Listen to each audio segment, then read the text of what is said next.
예, 제가 코로나19와 맞선 대구 사람들 이렇게 제목을 가져왔습니다. 저는 원래 이제 저 고향은 성주입니다. 고등학교 때부터 여기 와서 학교를 다녔는데 대구 별로 매력이 별로 없지 않나요? 예, 볼거리가 되게 많은 도시도 아니고 10가지 이제 맛있는 게 있다 그래서 대구 십미라 그래서 이제 붙여놨는데 거기 보면 한두 가지 빼고는 별로 맛있는 게 제가 보기에는 별로 없어요. 없고 아주 관광지가 유명한 이런 데도 아니고 제 선생님으로부터 들은 이야기는 동촌 유원지 가서 노르신 이야기 이런 것만 많이 들었습니다. 도시의 경관이나 또 여러 가지 제 경험으로 봤을 때 썩 매력적인 도시라고 그렇게는 솔직히 생각하지 않고 살았습니다. 그런데 이제 작년에 이 코로나19의 폭발적인 상황을 사실 맞이하면서 대구에 대해서 좋은 이야기를 사재기도 없었고 이렇게 말씀 주셨는데 그 상황을 이렇게 지나면서 대구 사람들 참 괜찮다. 대구 토박이만 여기 사는 곳은 아니지만 이 동네 사람들이 상당히 괜찮다 이런 생각을 많이 했습니다. 그런 걸 많이 느꼈고요. 또 하나는 이제 위기 상황이라고 우리가 이야기를 하는 이 상황을 이렇게 지나가면서 위기 대응을 어떻게 하는 것이 맞는가, 또 이 사람들이 이 상황을 어떻게 헤쳐나갈까, 이런 생각도 많이 했고, 근데 이제 우리가 단순히 경험을 한 것 이상으로 뼈저리게 이제 좀 느끼고, 아주 겪고, 당했다 할 정도로, 누가 이제 지금 원인을 사실은 정확하게 역학 조사가 되어 있지 않습니다, 지금도. 이게 어디서 어떻게, 어떻게 보면 좀 유입이 됐는지. 그렇지만 그 과정을 다 거치고 나서 7월달, 8월달 여름이 지나가니까 기억이 삼삼한 거예요. 제가 노트나 메모를 굉장히 열심히 하는 편인데, 기억이 계속 이제 가물가물해지고, 일 순서도 사실 생각도 잘 안 나고 이래서, 이걸 조금 메모 형식으로 에세이 같이 좀 적어 놓긴 해야 되겠다. 그때 이제 어떤 이야기가 나왔는가 하면, 대구에 이 기억의 공간을 우리가 만들어야 된다. 이런, 엄청난 최근에 경험하지 못한 이 전쟁통 이후에 경험하지 못한 상황들 우리가 좀 경험을 하고 겪었는데 이걸 기록을 좀 필요하지 않겠느냐 이렇게 생각을 했습니다. 근데 이제 혼자 적으려고 하니까 너무 사실 자신이 없습니다. 저는 이 뒤에 보여드린 이제 10층 소회실이라는 곳에 있었습니다. 원래 이제 다른 분이 혼자 쓰던 방인데 거기에 감염병 관리 지원단 자문 교수들하고 의사회 임원진들 중에 이제 한 당번들 정해서 계속 이제 거기에 상주를 했거든요. 거의 24시간 상주를 하다시피 했는데 거기에 이제 기록을 좀 남겨가지고 남겨둬야 되겠다. 근데 혼자 적으려고 하니까 저는 거의 시청 10층에만 있었기 때문에 시의 행정에서 어떤 의사결정을 하고 이런 건 사실 좀 내용은 대강 알고 있었지만 좀 자세하게 이렇게 적을 정도로 자신이 없었습니다. 그래서 여기 지금 정혜용이라는 분은 지금은 대구시 경제부시장으로 다시 이제 들어가서 일을 하게 됐는데 작년 6월 말에 이제 시청을 시장 정무 특보를 하다 그만두고 나와서 이제 딴 일을 찾고 있었고 뭘 했으면 좋겠냐고 저한테 묻더라고요. 그래서 공부 좀 하라 그랬습니다. 그러니까 저는 그걸 모르고 공부하라 그랬는데 사실 경북대 사회학과 나오셨거든요, 이 양반이. 근데 석사를 졸업하고 이제 따님이 박사 졸업하셨다 그러는데 석사를 수료하고 나서 17년 동안 논문을 못 썼대요. 그래서 야, 아무리 그래도 그렇지 17년을 이게 이렇게 지냈냐 이랬더니 정신이 살았다 이거예요. 그래서 그러면 논문을 좀 정리를 하시라 이제 이렇게 말씀을 드렸습니다. 그러고 나서 이제 제가 이 좀 기록을 정리를 해야 되겠다 생각을 하는데 혼자 적는 것보다는 둘이 적는 게 좀 사실에 그래도 가깝고 실수가 적겠다 이렇게 생각했습니다. 그래서 연락을 했더니 뭐 고민하지 않고 같이 정리를 하겠습니다. 이렇게 해서 이제 이 책을 적었습니다. 이게 책이라 그래봐야 사실은 분량도 그렇고 볼품이 없는데요. 여기에 다 적지를 사실 아직 못했습니다. 3분의 1쯤 적었을까 싶은 생각은 듭니다. 가능하면 좀 쉽게 적어야 되겠다 이렇게 생각했고, 또 하나는 이제 그 많이 같이 하고 도와준 분들께 아주 담담하게 감사하다는 이야기는 좀 적어야 되겠다 책에. 그것을 너무 편하게 적으면 또 야 이게 무슨 뭐 홍보책자냐 그럴 거고, 너무 안 적으면 또 너무 이게 많이 도와주신 분들이 계시는데 너무 또 아무것도 안 적었다 이러실 것 같아서 좀 그런 내용을 좀 적고 했습니다. 제가 이 앞에 표지에 쓴 시청으로 와주셔야겠다 하는 것은 지금 이제 퇴직했습니다. 이분도 명예퇴직했는데 당시에 김영애 국장이라고 계십니다. 이분은 이제 경북어대 나오셨고요. 이제 보건소장부터 해서 시에서 일을 마치신 분인데, 이게 전화 한 통 받고 간 이유가 있습니다. 평소에 관계 그냥 개인적으로 친하다는 것 이상으로 여러 가지 사안들에 대해서 고민도 많이 하고 메르스 때도 이분하고 같이 대응을 하고 이랬습니다. 또 일이 있을 때만 이렇게 연락을 하는 게 아니고 좀 여러 가지 사안이나 또 뭐 공공의료나 또 이분도 이제 시민단체에서 무슨 세미나나 이런 거 하면 항상 와서 듣고 하셨거든요. 그래서 이제 그런 사실 평소에 어떤 관계, 또 인식의 공유, 또 지역사회의 위기 상황에 대한 뭐 같이 좀 이렇게 도우고 대응해야 된다 하는 이런 이 표현은 그러니까 저희가 하지 않았지만 나름대로 그런 게 좀 계속 있었습니다. 그래서 이제 이 표현으로 좀 쓰고 싶었고요. 근데 가서 한참 한 2주, 3주 이렇게 정신없이 있다 보니까 이게 내가 왜 여기 와서 이러고 있느냐 이런 생각은 사실은 많이 들었습니다. 근데 이제 가만히 생각해 보니까 뭐 가족과 이웃 말고는 별로 생각나는 게 사실은 없었습니다. 그래서 이제 앞에 이제 이 두 그 글귀를 가장 중요하게 생각했던 글귀를 좀 적었다 이렇게 보시면 되겠습니다. 왜 기록하게 되었는가 조금 이제 말씀을 올렸고요. 이 초기 상황은 이제 다시 작년 2월 18일로 돌아가셔야 됩니다.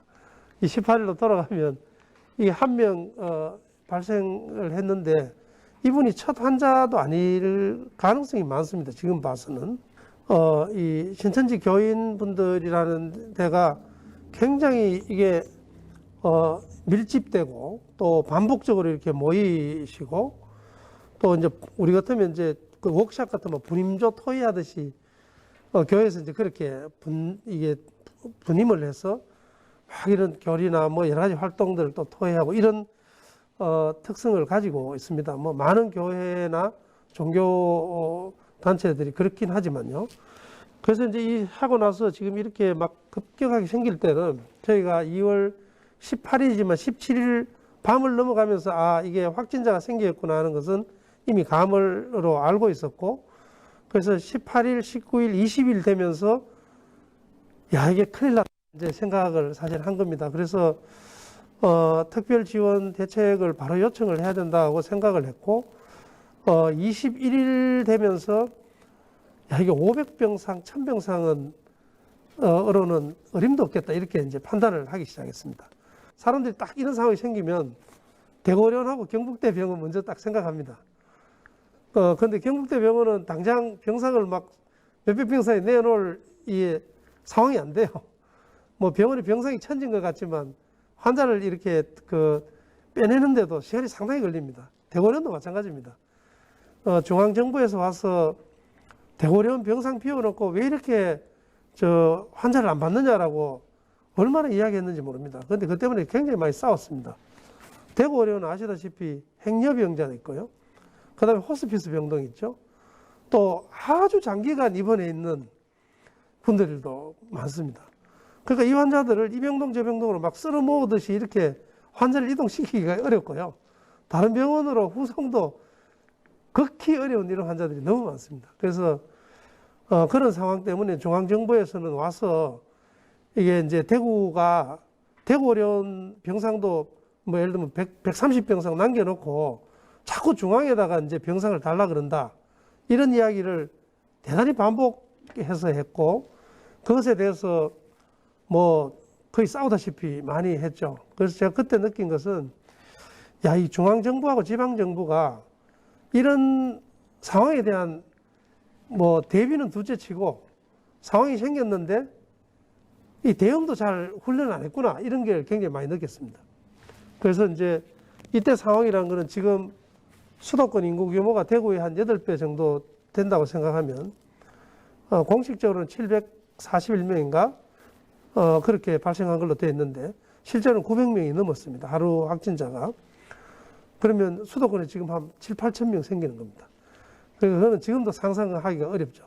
수도권에 한 일주일 정도 그렇게 생기고 나면 아마 뭐 어떤 대응책도 아마 힘들 거라고 생각합니다. 그래서 이제 이 당시에 전수조사를 한다는 것도 우리가 생각을 못했습니다. 왜냐하면 검사 역량도 그렇게 안 됐고요. 또 대구에는 검사할 수 있는 데가 보건환경연구원밖에 없습니다. 그런데 검사할 데가 없어가지고요. 서울로 보내고 부산으로 보냈는데요. 이걸 검체를 가지고 가는 것도 힘들었어요. 그 정도로 이제 쉽지가 않았고, 그리고 전수조사라는 것도 야, 이게 10,000명을 조사해야 될지 모른다. 이런 상황을 이제 또 생각을 한 겁니다. 근데 10,000명을 언제 조사합니까?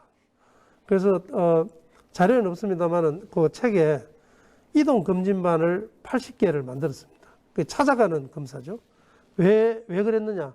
전수조사 때문에 그랬습니다. 이분들이 안 오려고 하는 거죠. 그래서 여기 지금 이름 명칭도 고위험군으로 붙여놨지 않습니까? 집단감염 고위험군. 이 용어를 계속 썼습니다. 언론에서는 신천지를 계속 때렸는데 시청 내부 자료도 신천지 교인에 대한 이런 용어를 표현은 있었습니다만은 처음에 공식적으로 계속 낸 거는 집단감염 고위험군입니다.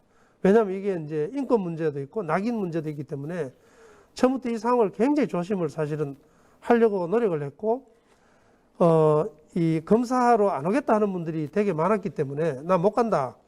왜? 검사하러 이 당시에는 선별진료소 가면 무조건 신천지입니다. 그러니까 이 낙인 효과 때문에 못 가는 겁니다.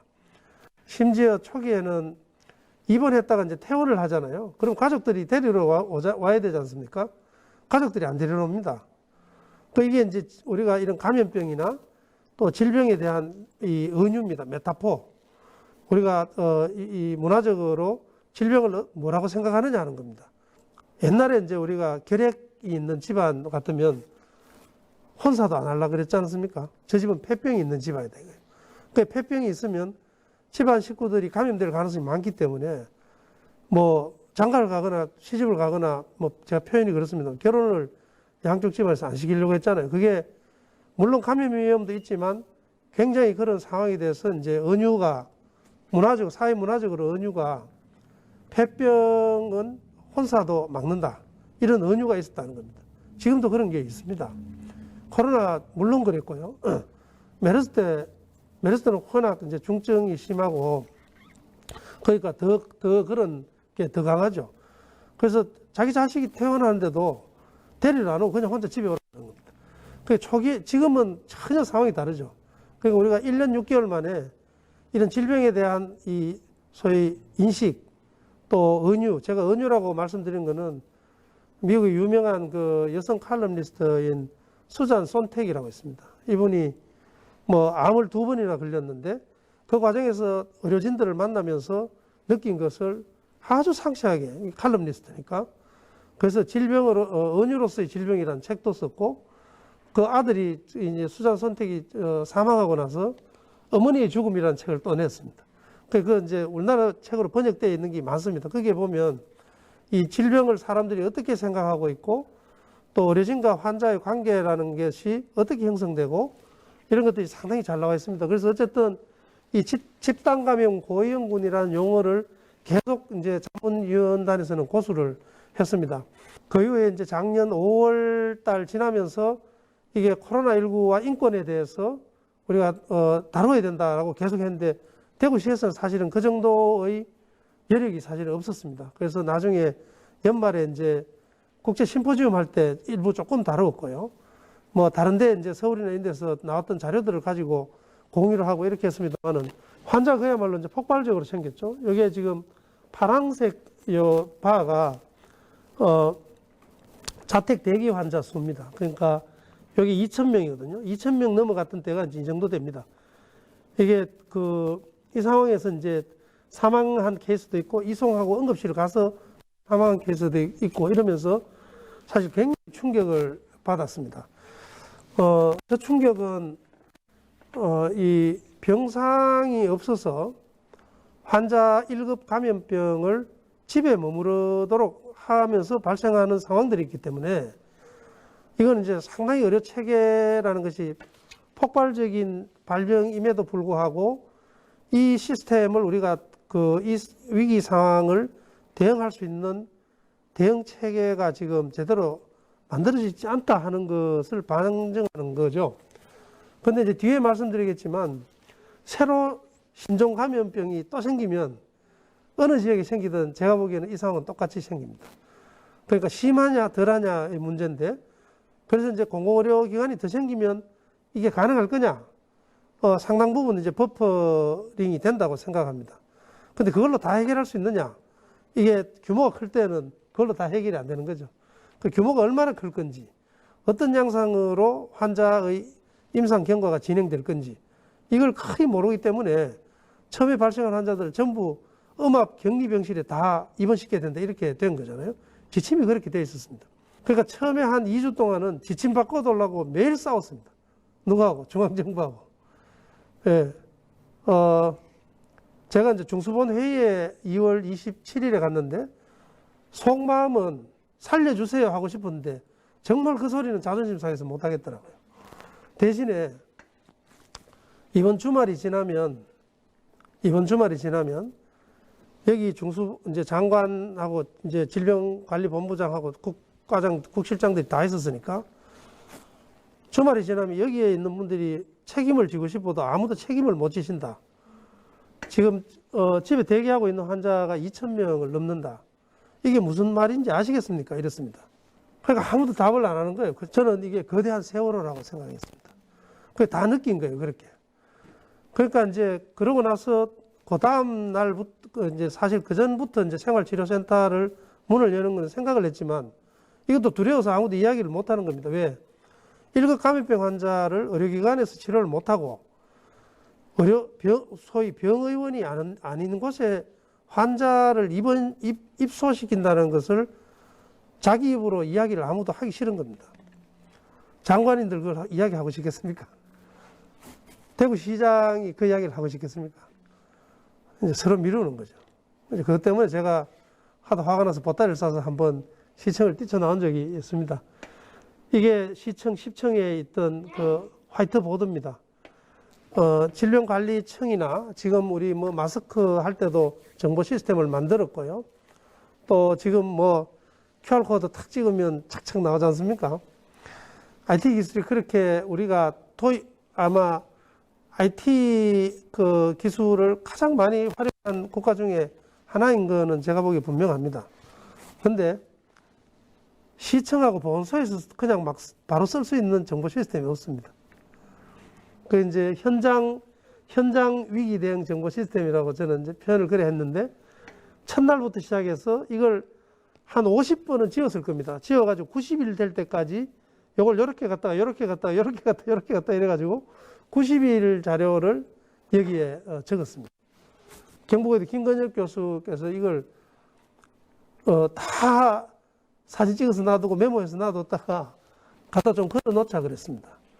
그러니까 우리가 그 IT 강국이라 그러지만 보건소하고 현장이죠. 구청하고 대구시하고 의료기관하고 그다음에 검체 검사기관 하고 요 기관들이 쓸 수 있는 정보 시스템이 우리는 없습니다. 그 대구에서는 작년에 그걸 만들었습니다. 5월부터 한 8월 말까지 해가지고. 근데 지금 다른 시도는 아직도 제가 알기로는 그게 대부분 없습니다. 그 현장은 죽어나는 겁니다, 지금. 지금도 그래요. 그 신종이 생기면 또 그럴 거라고요. 그래서 이제 뒤에 이런 우리 기억이 개인의 기억도 있지만 소위 커뮤니티 메모리가 또는 우리 이 행정기관과 의료계와 또 이런 이제 기관의 메모리라는 게 좀 정보 시스템을 다시 만들고 해서 다시 이런 상황이 왔을 때 빠른 대응을 보여야 되는데 그게 이제 안 될 가능성이 상당히 또 많습니다. 시청 부서별로 이제 이 환자의 업무 흐름입니다. 여기서 이제 검사를 하고 나면 확진이 되고 그다음 이제 보건소에서 여기 정보 갔다가 다시 뭐 확인하고 그다음 환자를 분류하고 중증도를 구분하고 또 병원에 확인하고 이송하고 입원시키고 하는 이 프로세스가 있는데 처음에 한 2주 동안 만약 가운데 있는 팀에서는 이 앞에 누가 무슨 일을 하고 뒤에 무슨 일을 하는지 모릅니다. 그러니까 이 업무 흐름이 어떻게 되는지가 정리가 안 돼 있는 겁니다. 그리고 이제 건강보험공단에서는 이제 기저질환에 대한 정보를 받아서 다시 이걸 합쳐가지고 DB를 만들고 했죠. 그러니까 제가 이것을 이제 확진자 DB를 어디선가 받아가지고 부서별로 자기가 필요한 정보를 붙여가지고 만들어서 하루 이틀 쓰다가 다시 또 마스터 DB에서 받아가지고 또 갖다 붙여서 쓰고 이제 이런 식으로 하는 겁니다. 그래서 시청 안에 이런 소위 제가 이게 쪼가리 DB라고 표현하는데요. 이게 조각난 데이터베이스가 몇 개 있는지 아무도 모릅니다. 처음에도 몰랐고 중간에도 몰랐고 지금도 모릅니다. 나중에 팩스 쓰려고 보니까 서로 이게 어디서 무슨 DB를 가지고 있는지 서로 기억도 못 합니다. 한 석 달 지나고 나니까 7월 인사, 12월 인사 되니까 공무원들 다 바뀌잖아요. 다 바뀌고 하니까 이 업무 프로세스를 만드는데 하루 반 걸렸습니다. 제가 시청 3전부터 10전까지 한 7번 왔다 갔다 했습니다. 같이 모여서 회의하자고 그랬고요. 이게 만들다가 하도 화가 나서 얼지훈련할 때 무슨 훈련하는지 좀 보자 그랬습니다. 제가. 매년 얼지훈련한다고 뭐 5일씩 훈련하는데 그 얼지훈련 매뉴얼 좀 보자 그랬습니다.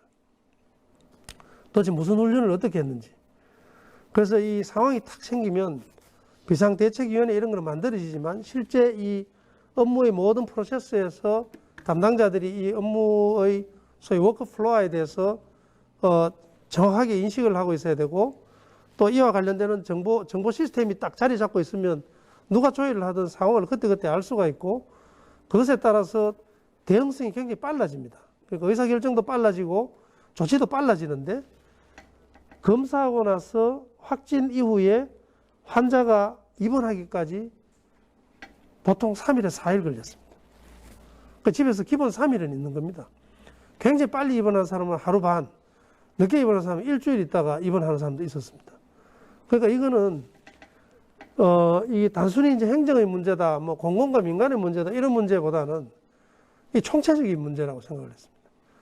그래서 누가 무슨 일을 한지도 모르고 데이터베이스를 처음에 이제 마스터 DB를 만들어야 된다고 이야기를 했더니 이게 메르스 때도 5년 전에도 똑같았습니다. 지금은 이제 6년 전이죠. 똑같았는데 마스터 DB 만들어야 된다 그러니까 그게 왜 지금 그걸 언제 만드냐 이래 된 겁니다. 그 두 사람만 붙여달라 그래가지고 한 며칠을 작업하니까 이제 전체 DB를 이제 만들기 시작했습니다. 확진자 DB를. 그렇게 했는데 이게 소문이 나니까 이제 각 부서에서 전부 이제 그 마스터 DB를 받아갑니다. 주기적으로 받아갑니다. 받아가서 이제 이렇게 하는 거죠. 그래서, IT 강국이 아니고 요즘 카카오톡 뭐 돈 번다고 말도 많은데, 저는 하루에 카카오톡이 없었으면 저 상황을 어떻게 넘겼을까를 한 2달 동안 하루에 10번씩도 더 생각했습니다. 카카오톡은 아무리 돈을 벌어도 저는 괜찮다고 생각했습니다. 수천 명을 기본으로 구하는데 돈을 몇천원 걸 벌면 어떻겠냐. 솔직히 그렇게 생각을 했습니다. 지금도 대부분의 정보, 이 시도의 역학조사 쪽부터 시작해서 대부분의 소통을 이게 우리가 톡을 이용해서 하고 있습니다. 그럼에도 불구하고 제가 대구형 거버넌스라고 적었습니다. 지금도 대구가 아니면 할 수 없는 일들이, 여기에 좀 제법 있다고 저는 생각을 합니다. 왜 시청하러 갔는가 말씀드렸고, 왜 직감했는가. 이게 신천지 그 교인들의 경우는 우리가 역학조사를 한다는 것은 트레이싱입니다. 누가 누구하고 접촉했고, 누가 어디 가가지고 누구를 만났고, 접촉자가 누구라서 접촉자와 비접촉자를 이게 분리하고, 또 이게 어디서 어디로 전파가 됐는지를 찾아가는 작업이거든요. 역학조사라는 거는. 근데 여기는 떡이 돼가지고, 질병관리본부에서 와서 한 7일, 8일 지나면서 역학조사를 못하겠다고 표현은 그래 안 합니다. 대한민국 최고의 역학조사 전문가들이 그 사람은 20년 동안 그 일만 했는데, 네, 역학조사 못하겠습니다. 이 말은 못하지 않겠습니까? 근데 교수님, 정말 잘 모르겠어요. 이렇게 표현합니다. 그건 못하겠다는 겁니다. 역학조사가 유슬리스해집니다. 지금도 뭐 방향이나 순서나 이거는 알 수가 사실은 없습니다. 그 정도로 아주 대규모로 집단 감염이 될 정도 같으면 상당한 그 이전 시간부터 감염이 일어나 있었을 거다. 이렇게 추정을 하는 거죠. 우리가 상품은 신상이 되게 좋지 않습니까? 가격만 적당하면 싸면 더 좋고. 근데 이 코로나19는 이제 신종인데, 이놈의 신종은 아는 게 너무 없습니다. 우리가 역학적으로 알려면 바이러스 특징도 알아야 되고요. 그 다음에 역학적인 특징 그래가지고 이 바이러스 맞긴 맞는데 어떤 특징을 가지는지 잘 모릅니다. 처음에 몰랐고요. 병원 소, 이게 사람이 이게 감염이 돼서 옮긴다는 건 알겠는데, 그럼 이게 다른 동물은 어떤지 이런 거 전혀 몰랐습니다. 그래가 뭐 개한테 어떻게 된다 그러고 지금 이제 연구가 많이 되어 있지만 탈출 방식도 잘 모릅니다. 이게 뭐 공기 감염인지 비말인지 뭐 이게 공기 감염 같으면 우리가 공조 시스템 타고 다 다니거든요. 그러니까 그것도 지금 몰랐던 거고, 탈출 방식도 사실 몰랐죠. 그래서 뭐 하수도 검사하고 뭐 이랬지 않습니까? 지금은 많이 밝혀져 있고, 그 다음에 전파 양식도 모르고, 침입 경로도 잘 모르고, 이게 어떤 숙주, 어떤 소위 이제 사람 같으면 어떤 사람들이 가장 감수성이 높은지도 사실은 몰랐습니다. 1월 말까지만 해도, 2월 초까지만 해도 정은경 본부장이 무증상 감염은 고려하고 있지 않다. 이렇게 이야기했습니다. 그 지금 무증상 감염이 천지 무증상 감염입니다. 그러니까 모르는 겁니다, 이거는. 그 정도 모르면 진짜 모르는 겁니다. 그래서 역학적인 특징을 모르는데 방역 대책이 있을 수 있냐? 불가능합니다. 어떻게 전염되는지 모르는데 방역 대책을 어떻게 합니까? 무조건 집에 다 있으라는 수밖에 없습니다.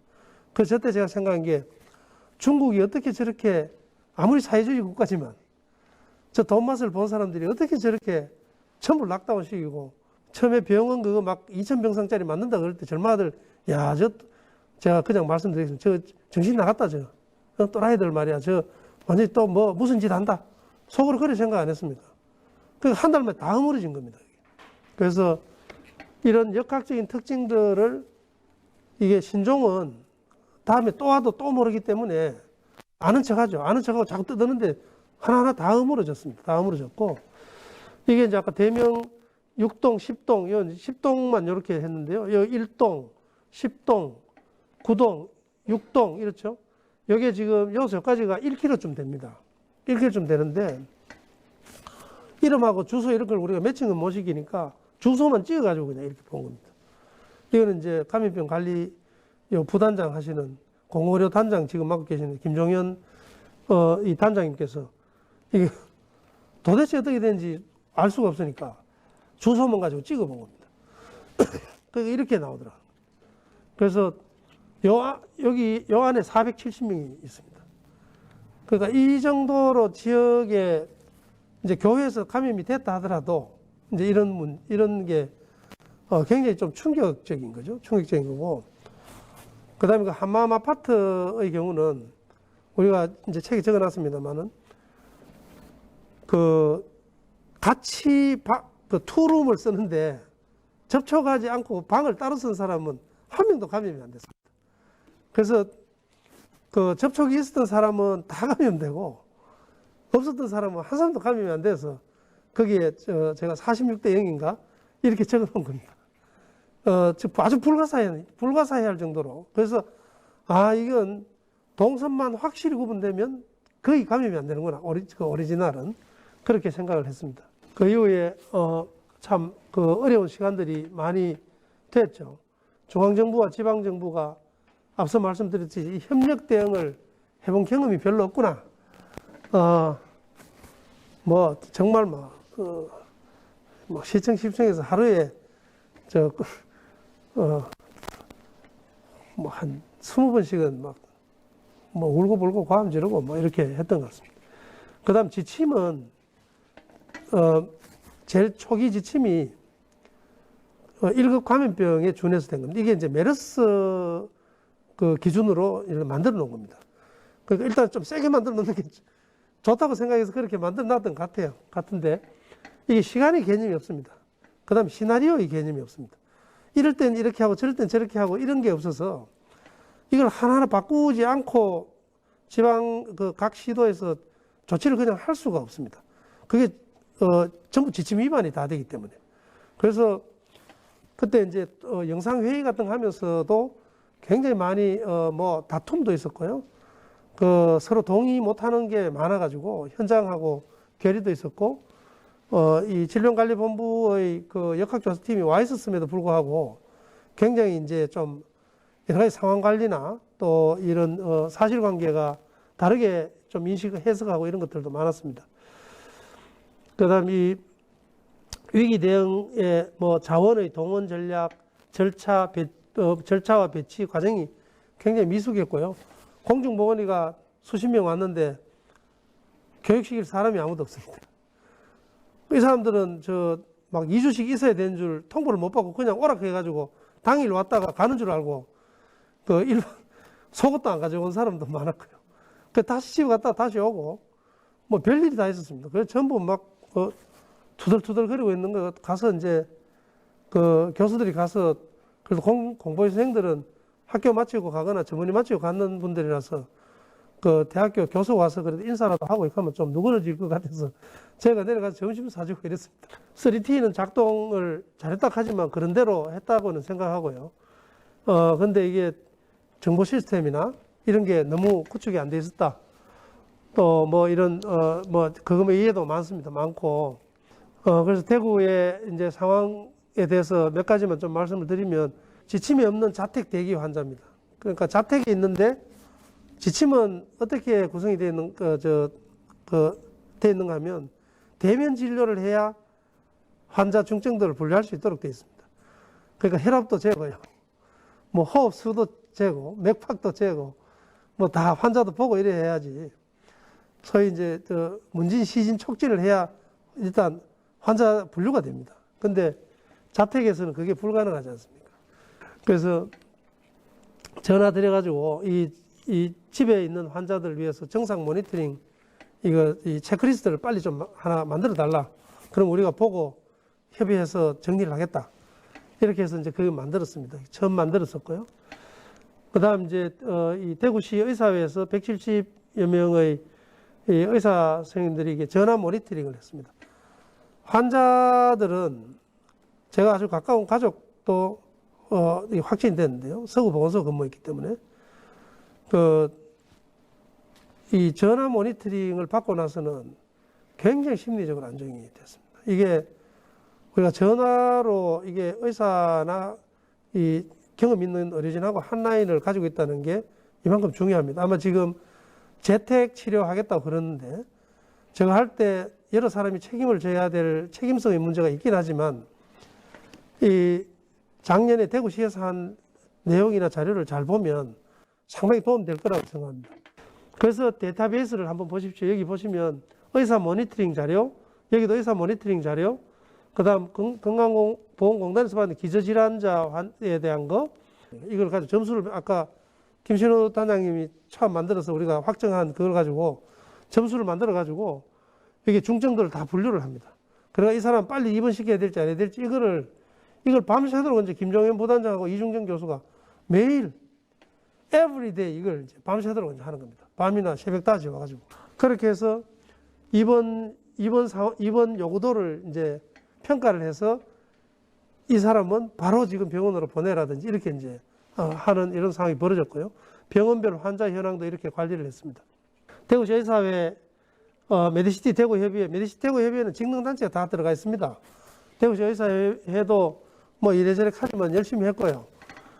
메디시티 대구협의회는 뒤에 말씀드리지만 이게 이제 의료관광, 의료산업 이런 데 굉장히 이제 집중해서 일을 하는 이런 직능단체입니다. 그래서 또 이게 뭐 건강 형평성 이런 거 전혀 안 다루고 별 돈 버는 거 이런 것만 한다 그래서 비판 많이 받았거든요. 지금도 비판 받고 있고 뭐 그런 점이 이제 비판받았던 점인데 이번에 하면서는 여러 가지 역할을 회장부터 나서서 여러 가지 역할을 많이 했습니다. 소통 구조를 이게 이제 소통 구조가 상당히 견고합니다. 왜냐하면 의료 관광이나 의료 산업 이런 거는 이해가 걸려 있거든요.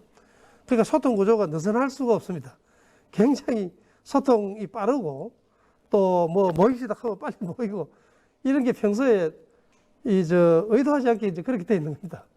그래서 이번에는 이제 그런 게 앞에 이제 보시면 그 다음날 아침에 19일 아침 8시인가 그 병원장, 의료기관장들 회의하는데 한 분도 빠짐없이 다 오고 한 게 이제 이런 게 일단은 작동을 한 부분들이 있습니다. 또 서로 다 잘 알고 있고 이래서 어느 병원은 이렇게 하는데 우리 병원은 안 하고 뭐 이렇게 할 수가 없는 거고 그 민간병원이 움직이기 시작하는데 대구의료원이나 경북대병원이 가만히 있을 수도 없는 이런 상황이 실제로 생겼고 그게 누가 어떻게 해서 그렇다 이런 그 이상으로 대구 지역이 공공과 민간이 같이 참여했다 하는 의미는 상당히 있고 그게 그런 방향성이라는 게 왜 필요하고 중요한가 뒤에 좀 말씀을 드리겠습니다. 대구 경북 의사회가 체육대회 하는 겁니다. 전국에 이래 모여서 체육대회 하는 데가 대구 경북밖에 제가 알기로 없습니다. 이게 이제 이게 좀 안 좋게 이야기하면 뭐 우리가 남의 것하고 이래 부정적으로 이야기하는데 이런 위기 상황이나 또 같이 뭔가를 이렇게 기여를 확실히 기여하고 헌신해야 되는 상황에서는 상당히 이제 유효하게 작용했다 하고 생각합니다. 메디시티 협의회에는 뭐 기획위원회도 있고 뭐 의료질향상위원회도 있는데 처음에는 이제 친절 운동부터 이거 시작했습니다. 그랬는데 이제 의료 관광하고 이런 거 하면서 의료 공공성이나 이런 거에 대해서 좀 제가 그래서 이번에 이제 공공의료 분과를 만들면 어떻게 했냐 이랬는데 공공의료 지원단이 생긴 거죠.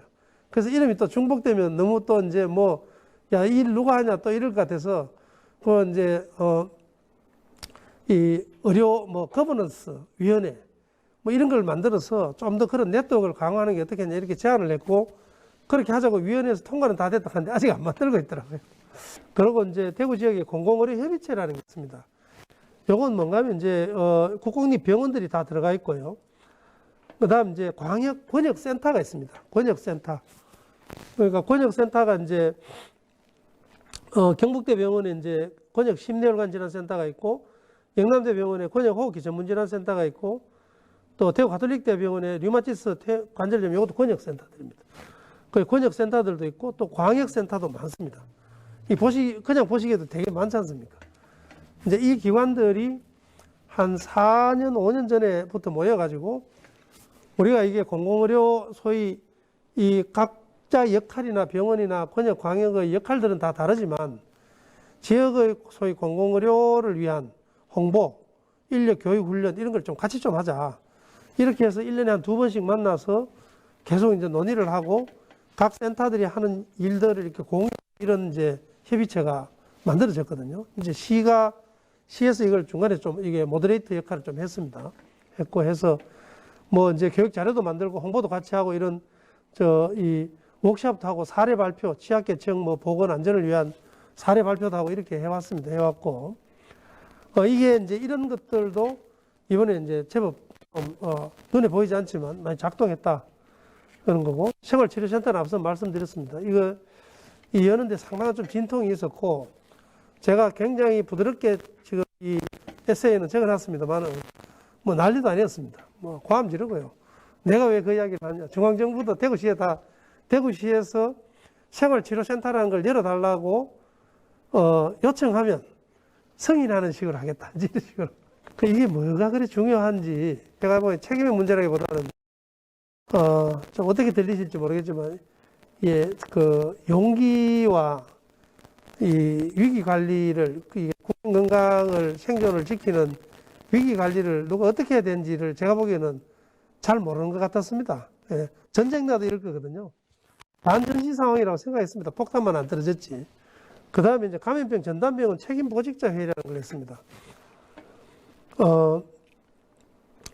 여기에는 이제 이 메디시티 대구협의회 회장이 이제 의장을 맡아달라고 저희가 요청을 드렸고, 이건 시에서 한 게 아닙니다. 시에서 한 게 아니고 전담병원이 모여서 환자 현황을 공유하고 의료 인력, 의료 물자, 의료 인력이 막 수백 명씩 이렇게 지원이 오는데 이걸 알로케이션을 사실 시에서 잘 하기가 어렵습니다. 시에서 하려면 어떻게 해야 되는가 하면요. 공문 보내가지고 몇 명 필요한지 주십시오. 받았지 않습니까? 조정이 안 됩니다. 그 시에서 어떻게 조정하겠습니까? 대구 동산에서 150명 보내주세요. 그런데 당신들은 50명은 받으세요. 이게 안 되는 겁니다. 그러니까 이런 거를 조정하려고 이제 병원장, 의료기관장 모임은 있으니까 시장님하고 이렇게 만나니까 여기는 주로 처실장들, 아주 실무 책임 경영진에 포함되어 있으면서 이 물자나 인력 등등등 역할에 대한 병원 간의 후송 등을 책임질 수 있는 사람들이 오라 이렇게 해가지고 첫 회의할 때 제가 이제 지금 최영호 부시장님께 말씀드려서 첫 회의 하니까 와서 인사 말씀 한번 하면 안 되겠습니까? 이렇게 해서 와서 첫 회의 때 인사 말씀하시고 지금도 이거는 이제 10개 전담병원의 처실장들이 모여서 계속 여러 가지 의사결정도 하고 대구시하고 이제 현안도 협의하고 이렇게 되어 있습니다. 이게 이제 민간하고 공공이 또 시행정이 같이 이렇게 하는 이런 형태로 되어 있습니다. 지금 56차 회의까지 했습니다. 제일 처음에 할 때는 3번 연달아 매일 하자 그랬습니다. 제가. 그 다음 3번 하고 나서 그 다음에는 이틀마다 한 번 하자 그랬습니다. 그러고 나서는 회의 주기를 정하자 이랬습니다. 제가 경험적으로 잘 모르는 사람들 그냥 평소에 그냥 알고 지내지만 회의에 가면은요 한 5번 모일 때까지는 속 깊은 얘기를 잘 안 하더라고요. 그래서 빨리 일주일 내로 의사결정 구조를 만들어야 된다 이렇게 판단을 했고 거기에 이제 중수본하고 대구시가 같이 회의에 참석해서 현안을 협의를 하고 있습니다. 이거는 이제 제가 여기 간사 역할을 맡았기 때문에 이게 3월 23일이지 않습니까? 그러니까 매일 이 환자 현황을 제가 받아가지고 예를 들면 당일 아침 10시까지 받아가지고 한 2시까지 정리해서 전체 뿌려주고 이제 그런 역할들을 했습니다. 그 환자 추이가 어떻게 되는지 이제 데일리로 매일 관리를 했죠. 그 다음 이제 강조해드리고 싶은 것이 동의 없는 시민들의 참여입니다. 이게 이제 우리가 재난 상황이 되면 시민 참여라는 걸 어떻게 볼 건가 하는 게 사실 굉장히 정리하기가 쉽지가 않습니다. 이게 자발적인 참여인지 뭔지 알 수가 없고 동원인지 쉽지가 않고요. 그 다음에 자발적인 시민의 참여라는 게 어떤 방식으로 해서 참여를 일으켜야 될 건지에 대한 것도 사실 잘 안 돼 있습니다. 특히 이제 이런 아주 다급한 위급한 상황에서는 그게 굉장히 좀 쉽지가 않죠. 지금 우리나라에서 코로나19 상황에서 전국적으로 시민 참여형 뭐가 되고 있는가 내세울 게 제가 보기엔 별로 없습니다. 지금 이 상황은 중앙정부가 훨씬 더 강한 의사결정권을 가져가려고 하고 있고요. 지방분권 이야기는 지금 쑥 들어가고 지금 없고요. 그래서 이 소위 이런 역병이 창궐하는 이런 재난성 상황에서 지방분권은 훨씬 더 약해진다고 지금 생각하기 때문에 이거는 막아야 된다 이렇게 지금 생각을 하고 있습니다. 근데 어쨌든 2월 18일 기준으로 해서 급격하게 떨어졌고요. 이제 택시를 기준으로 했기 때문에 지역 내이동입니다. 지역 내이동이 약 4분의 3이 떨어졌습니다. 이 정도의 이동을 떨어뜨리면 인류가 경험한 어떤 역병도 다 차단시킬 수 있을 정도입니다. 지금 우리가 이제 감염 재생산 지속하는 게 있죠, 그죠? 그게 70에서 80% 이동을 멈추면 이거는 더 이상 감염을 확산시키지 않을 수 있는 정도의 이제 이동을 멈춘 겁니다. 시내 대중교통도 70에서 75% 감소했고요. KTX, 이 파란색은 작년에 KTX 이용량입니다. 여기 자꾸 늘어나지 않습니까? 조금씩 늘어나는데 작년에 이렇게 2월, 3월 오면서 이게 동대구역하고 대구역 둘 다 합친 건데 이게 이렇게 떨어졌습니다. 이게 80% 떨어졌습니다. 세종 회의 간다고 2월 27일인가 동대구에 갔더니 정말 남자 화장실 변기가 10개 중에 7개인가 물기가 하나도 없더라고요. 그래서 제가 거기서 또 사진 찍으려고 하니까 또 뭐 도찰한다까 겁이 나가지고 그냥 이렇게 봤는데, 그 화장실이 저 혼자밖에 없어가지고 사실 한 1분 울다가 나왔습니다. 야, 이게, 그리고 이제 대합실로 나왔는데 문 연 데가 2군데가 있는데 사람이 아무도 없는 거예요.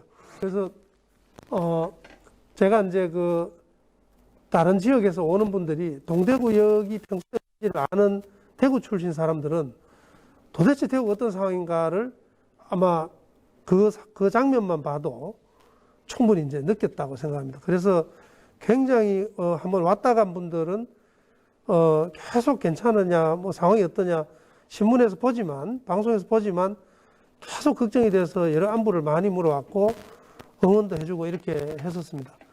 여기 고속버스 같은 경우는 이게 지금 3월 첫째 주인데요. 95%포인트가 감소했습니다. 100대 중에 99대는 그냥 멈춘 겁니다. 이게 이제 누가 막 다니겠습니까? 우리 뭐 설에도 오지 마라 그러고 그랬지 않습니까?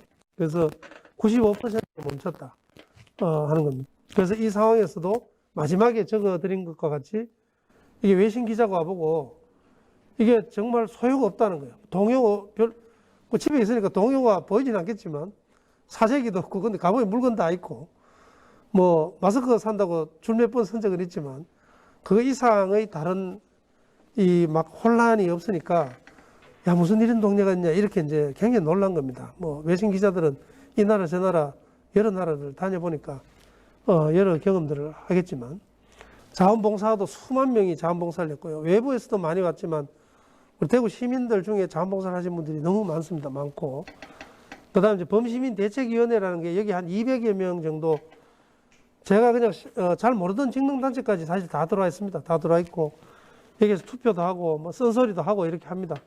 뭐 대부분 뭐 격려의 말씀을 많이 하시는 분들도 계시지만 특히 장애인이나 사회취약계층과 건강취약계층을 돌보는 분들은 상당한 이제 건의들도 많이 하고 또 분과가 소분과가 있어가지고 거기서 많은 것들을 논의를 하고 이렇게 하고 있습니다. 그래서 지금 아마 이게 6월 15일인데 36차인가 38차 회의까지 지금 10월 12일까지 했습니다. 앞서 말씀드렸듯이 현장 위기 대응 정보 시스템이 없다고 말씀드렸습니다. 그래서 이것을 대구시청, 보건소, 의료기관, 검체 검사기관이 이런 정보들을 기본적으로 공유할 수 있도록 작년 한 1억 5천 정도 들여서 지금 정보 시스템을 만들었습니다. 제가 한 번씩 이거 잘 쓰고 계시냐고 물으면 시에서 깜짝깜짝 놀라시는데 급할 땐 좀 쓰고 안 그럴 땐 잘 안 쓰는 것 같기도 하고 가서 잘 쓰는지 제가 감사권을 가지거나 조사권을 가지고 있는 게 아니라서 열심히 쓰세요. 다음에 또 무슨 일이 생길지 모르니까 이렇게 이야기를 하는데 돈을 제법 들여서 만들어 놨습니다. 다른 지역에서 좀 갖다 쓰라 그래도 잘 안 갖다 쓰려고 그럽니다. 대구 지역의 이 감염병 전담병원들은 감염병에 공동 대응한다 하는 거를 협약하자. 이렇게 해서 지금 협약을 하는 사진입니다. 우리가 이렇게 보시면은요, 상황이 좀 미미할 때는, 작은 병원으로도 되고, 공공의료기관이 부담을 느끼지 않고 충분히 감당을 할 수가 있습니다. 근데 상황이 점점 이제 이 규모가 감당이 어려워지면 공동 대응하는 게 필요합니다. 그게 제가 아까 말씀드렸듯이 지역의 커뮤니티 임파워먼트라고 생각합니다.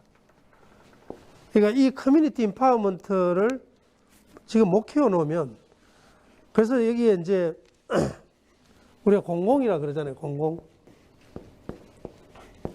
그러니까 이 공이 이제 퍼블릭이고 이쪽 공은 함께 공인데 이게 이제 일본 건너오고 이러면서 뭐 일본 쪽으로 건너면서 해석된 게 워낙 많죠. 그러니까 민간과 공공을 계속 대척점에 놓고 우리나라 워낙 민간이 도미넌트하니까 그러니까 민간이 90%를 차지하는 것도 이게 세계 이런 데가 잘 없습니다, 사실은. 그러니까 우리 여기 사니까 뭐 딴 데도 우리나라 같구나, 뭐 미국도 뭐 보험도 사보험이고 뭐 이렇게 생각하시지만 미국도 공공재원이 35% 투입이 됩니다. 그 우리나라보다 훨씬 많은 거죠. 뭐 영국 이런 데 말할 것도 없고 유럽은 전체적으로 그렇습니다. 그 유럽은 그러면 공공이 있는데도 막 저렇게 허물어지지 않았느냐? 그거는 기본 다 공공입니다. 그 공공이 강한데 허물어졌다 이런 게 그런 게 해석이 정확한 해석이 아니고 그건 원래 다 공공인데 이게 재정이 자꾸 이제 그 고령화 되고 올라가니까 전체 의료 재정을 굉장히 이제 좀 컨테인먼트 좀 줄이려고 여러 이제 의사 그 고용하는 거라든지 이런 것들을 좀 줄인 측면이 있습니다. 근데 거기도 그러면 거기는 그럼 민간이 어느 정도 되냐?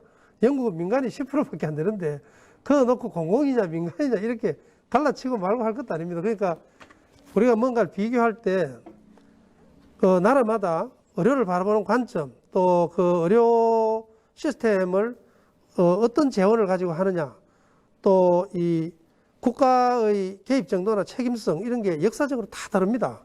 그러니까 그걸 다 무시하고 맞비교를 지금 자꾸 하면 해석이 굉장히 왜곡될 가능성이 제가 보기에는 있습니다.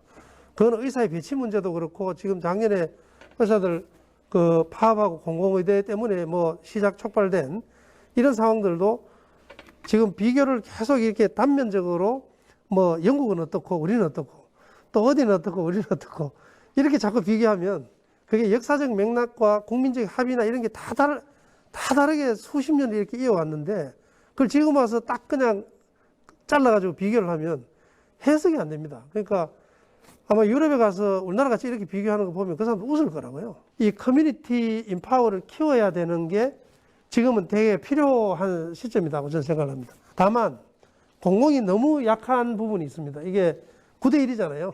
9대1이고 약해서 이것을 키워야 될 필요가 있다. 왜? 아까 우리 김진준 선생님이 설명하면서 필수 의료고 또 우리 이게 일부 시민들에게만 일부 국민들에만 해당되는 게 아니고 모두에게 해당된다. 이게 이제 모두에게 해당된다는 게 이 함께공 커먼이라는 뜻이거든요. 이게 커먼이 아니고 다 예. 누구에게나 해당되는 겁니다. 그러니까 저 공공성의 어떤 이 뷰라 그럴까요? 이거를 조금 광의로 해석하는 게 필요하다. 그래야 이게 지역의 소위 인파워가 커지고 그러면서 공공의 포션이 너무 작기 때문에 이걸 키워야 된다 지금. 그래서 너무 대책점에 놓고 이야기해서는 공공을 키우기 되게 어렵다. 어려울 수 있다. 왜? 이 갈등 구도를 계속 만들어가지고 정치적인 투쟁을 하듯이 해서 공공이 확충이 되느냐 하는 문제입니다. 지금 노무현 정부 때 그게 지금 언제입니까? 2004년이니까 17년 전이죠. 공공의료 확충을 30% 하겠다고 대통령 공약을 내세웠습니다. 1%가 늘어났느냐? 그렇게 본 사람 아무도 없습니다. 그러니까 공공과 민간을 너무 대책점에 놓지 말자 하는 게 그건 저의 개인적인 의견입니다. 소유의 공공성을 키우되 사회 전체적으로 이 소위 의료의 공공성을 키워줘야 된다. 왜? 건강권의 문제잖아요. 건강권은 기본권이에요. 교육을 받을 권리, 건강할 권리, 이건 헌법에 명시된 기본권인데 기본권을 보장해 주는 것은 인권의 문제와 관계되어 있고 그러니까 당연히 공공성을 가져야 된다. 공공을 키우든지 공공성을 키우든지 그러니까 두 가지 투트랙 전략을 같이 다 써야 된다고 저는 생각을 합니다. 그래야 빨리 공공성이 커진다. 소위 퍼블리시티가 빨리 커지면서 전체적인 커뮤니티 인파워가 커져서 어떤 상황에도 우리가 옵션을 가지고 대응할 수 있는 여력이 생길 거다. 이렇게 생각합니다. 이게 대구 지역의 협력적 거버넌스가 진화됐다고 제가 말씀드리는 것은 이것 때문에 그렇습니다. 이렇게 할 수 있는 지역이 우리나라에는 없습니다. 없고 여기에 대구시에서 10년 동안 30억 되겠다 그랬습니다. 1년에 3억씩 돼서 많으냐? 교육훈련하고 실제 훈련을 하는데 그 총괄을 누가 하느냐? 대구시하고 감염병 전담병원인 칠곡경북대병원이 하라는 겁니다. 다른 병원들도 인력을 동원하고 또 훈련에 참여하는 모든 재방 경비들을 시하고 병원에서 십시일반으로 하든지 시에서 30억 내놓겠다고 이야기했으니까 이것을 잘 살려보자는 겁니다. 그게 커뮤니티 인파워먼트고 지역에서 저런 훈련을 계속하는 게 우리의 소위 커뮤니티 메모리를 계속 이렇게 유지시키는 예. 뭐 학생들로 치면 이제 반복학습이죠. 반복학습을 할 필요가 있다 이렇게 생각합니다. 대구의 경험적 성과들입니다. 제가 거버넌스 정말 많이 적어놨고요. 왜냐하면 이게 협력적 거버넌스죠. 이게 협력적 거버넌스. 우리나라 사람들 협력하기 제가 보기엔 별로 안 좋아하는 것 같습니다. 협력하면 내 공이 어디로 날아간다고 생각하는 사람들도 많고요. 또 조금 힘든 일은 이거 누가 책임지냐 이런 생각 되게 많이 합니다. 그래서 3T는 어느 정도 좀 잘했다고 생각하지만 너무 기술적인 측면, 이렇게 테스트, 트레이싱, 트리트먼트 기술적인 측면 이상으로 협치의 문제를 좀 더 강조할 필요가 있다고 생각하고 거기에다 3S 시스템을 좀 더 보강을 할 필요가 있고 시나리오 베이스로 해야 되고 그다음 감염병이나 이런 거를 단순히 건강 문제보다는 시큐리티, 안전의 문제로 우리가 바라봐야 된다. 뭐 이런 이제 주장을 하고 있습니다. 이 더 나은 협력을 위한 거버넌스 이제 마지막으로 마무리를 하겠습니다. 한국의 보건의료 체계와 문화는 굉장히 경쟁 구도입니다. 공공과 민간도 경쟁, 뭐 지금 공공과 민간은 사실 경쟁이 별로 안 되죠.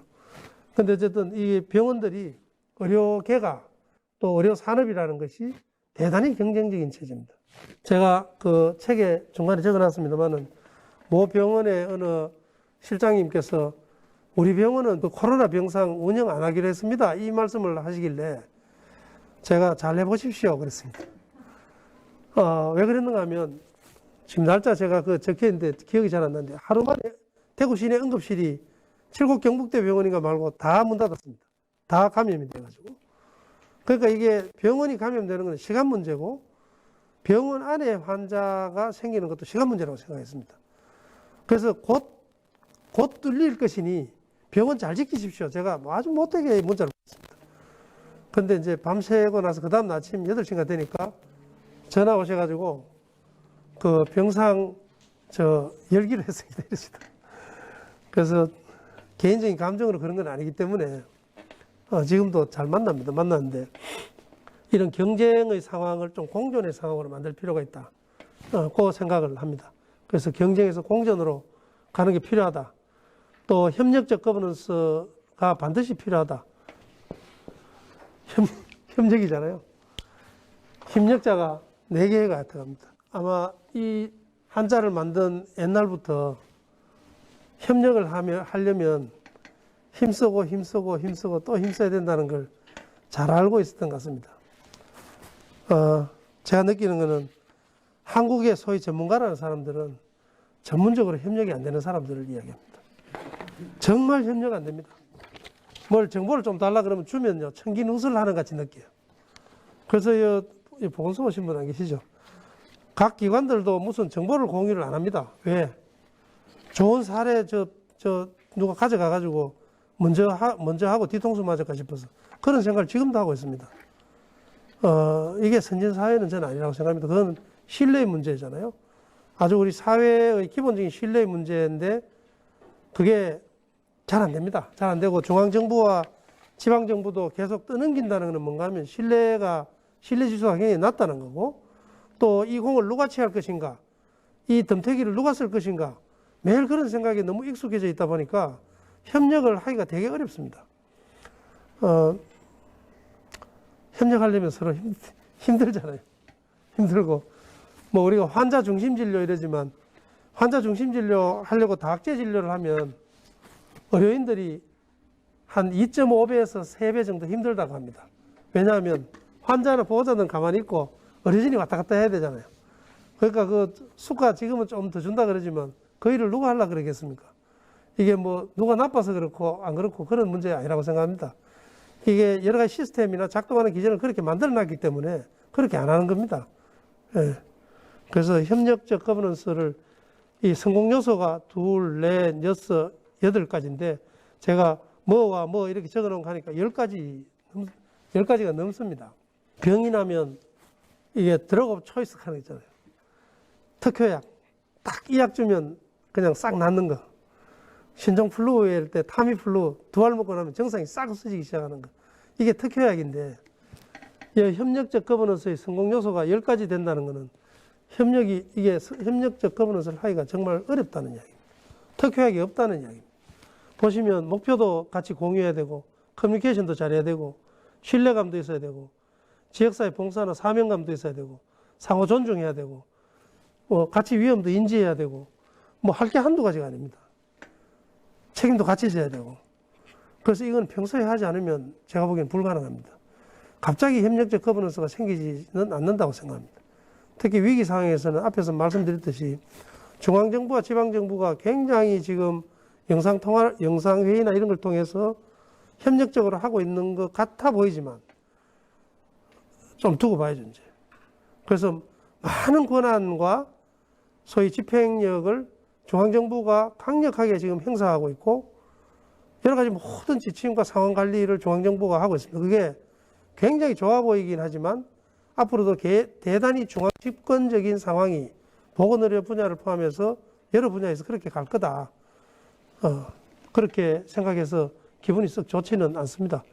미시적인 관점 또 거시적인 관점에서 이런 위기 대응을 위한 거버넌스는 체계를 만들어야 되는데 오늘 제가 여기 오기 전에 2시부터 5시까지 뭐 거면 사업을 좀 지역에서 지역 중심의 거면 사업을 하자 이렇게 하는데 세미나에 가서 토론하고 왔는데요. 발표를 하고 왔는데요. 아까 말씀드릴 때 환자 중심 진료하기 굉장히 힘듭니다. 저는 대학에 있지만 학생 중심 교육하라 그러거든요. 진짜 힘듭니다. 학생 중심 교육하려면요. 이 접장들이 가만 앉아 있을 수가 없습니다. 매일 학생 만나야 되고요. 뭐 다그쳐야 되고요. 평가해야 되고요. 피드백 해줘야 되고요. 보통 일이 아닙니다. 여러 선생님들이 같이 만나야 되고 학생들을. 그래서 이 누군가를 중심에 세우고 이런 이 협력적 위기 상황이나 협력적 거버넌스를 구축한다는 게 간단한 문제가 아니기 때문에 평소에 해야 되고 같이 해야 되고 또 공과를 같이 나누어야 되고 이런 것들이 있다고 생각합니다. 시민 참여형 방역의 강점과 한계에 대해서는 우리가 평가를 좀 더 해야 된다고 생각합니다. 그래서 뭐 이 자리는 잘 정리를 하기가 좀 쉽지는 않습니다. 우리가 참여라는 것이 무시하는 단계부터 그냥 일방적으로 통지하는 단계, 뭐 형식적인 회의하는 단계, 회의해서 의사결정을 같이 하는 단계, 상당 권한을 넘겨주는 단계, 완전히 권한을 넘겨주는 단계, 이렇게 이제 뭐 6가지, 8가지 이렇게 나눴는데, 이런, 감염병 위기라는 게 사회 재난성 감염병 위기 상황에서 시민 참여의 문제를 어느 정도 수준으로, 이 평가할 건가, 또 그런 증거들이 있는가, 이걸 찾고 정리하기가 상당히 좀 쉽지는 않습니다. 그러니까 조금, 이제 개념적으로 우리가 좀 두루뭉술하게 평가할 수는 있어도 상당히 이제 구체적으로 평가하기가 좀 쉽지 않은 부분들이 있고, 이 위기 상황에서 시민 참여를 이렇게 낼 수 있는 방안이 뭔가 하는 것도 경험이 사실은 별로 없기 때문에 이게 뭐 홍수난가하고는 좀 다르거든요, 또. 그래서 사회재난이라는 거는 실체도 별로 없고 이게 무슨 뭐 무형의 바이러스가 돌아다니면서 사람들이 접촉하면서 발생하는 문제라서 좀 쉽지가 않은 부분이 있습니다. 대구 지역의 협력적 거버넌스에 대한 거는 제가 좀 정리를 지금 좀 하고 있습니다. 하고 있고, 아까 앞에 말씀드렸듯이 공공의 의미를 조금 광의로 해석할 필요가 있다는 거고, 병원 역량만, 한 병원 역량만 센터나 무슨 권역센터 지정해서 한다고 이게 해결될 문제가 아니다는 거고요. 공공 역량을 더 키워야 되는 거, 그 다음에 더 넘어서 지역 역량을 키워야 된다. 그러려면 이제 이 네트워크를 어떻게 할 거냐. 공공의 규모를 키우는 거 플러스 지역 역량을 키우는데 같이 이 전략을 같이 좀 짜야 된다. 이렇게 생각을 하고 있습니다. 지역 상황에 맞는 맞춤형 위기 대응이 중요하다. 여기에 이제 분권의 의미가 들어가 있습니다. 대구하고 부산은 제가 보기에는 다르고 수도권과 대구는 비슷한 특징을 가진 커뮤니티가 제가 보기에는 아닙니다. 아니고 산업 구조도 완전히 다르고 그 다음에 이동과 관련된 트랜스포테이션의 그 시스템도 완전히 다르고 완전히 다르다 하면 좀 그렇지만 굉장히 차이가 크지 않습니까? 그래서 그것을 동일 선상에 놓고 보기가 되게 어렵다. 그러면 이제 위드 코로나로 가는 상황에서 어떨 거냐? 비슷할 거다. 지금 중앙정부가 내는 거는 수도권 기준으로 계속 낼 겁니다. 그것도 어떻게 보면 수도권 중심이고 좀 집권적이고 영향을 가지는 거죠. 그럼 지역별로 이 어떤 자율권 이런 걸 줄 거냐? 안 줄 거다. 당분간. 그래서 근데 지역 상황은 너무 이제 다르니까 그래서 이제 대구시가 나서다가 한 방 맞고 또 경기도 나서다가 또 한 방 맞고 뭐 또 어디서 가다가 또 계속 이런 상황이 이제 벌어지는 건데요. 그래서 지역 역량을 키우는 전략과 유지가 굉장히 필요하다. 이렇게 생각을 했습니다. 제가 드릴 말씀은 여기까지 하겠습니다. 감사합니다.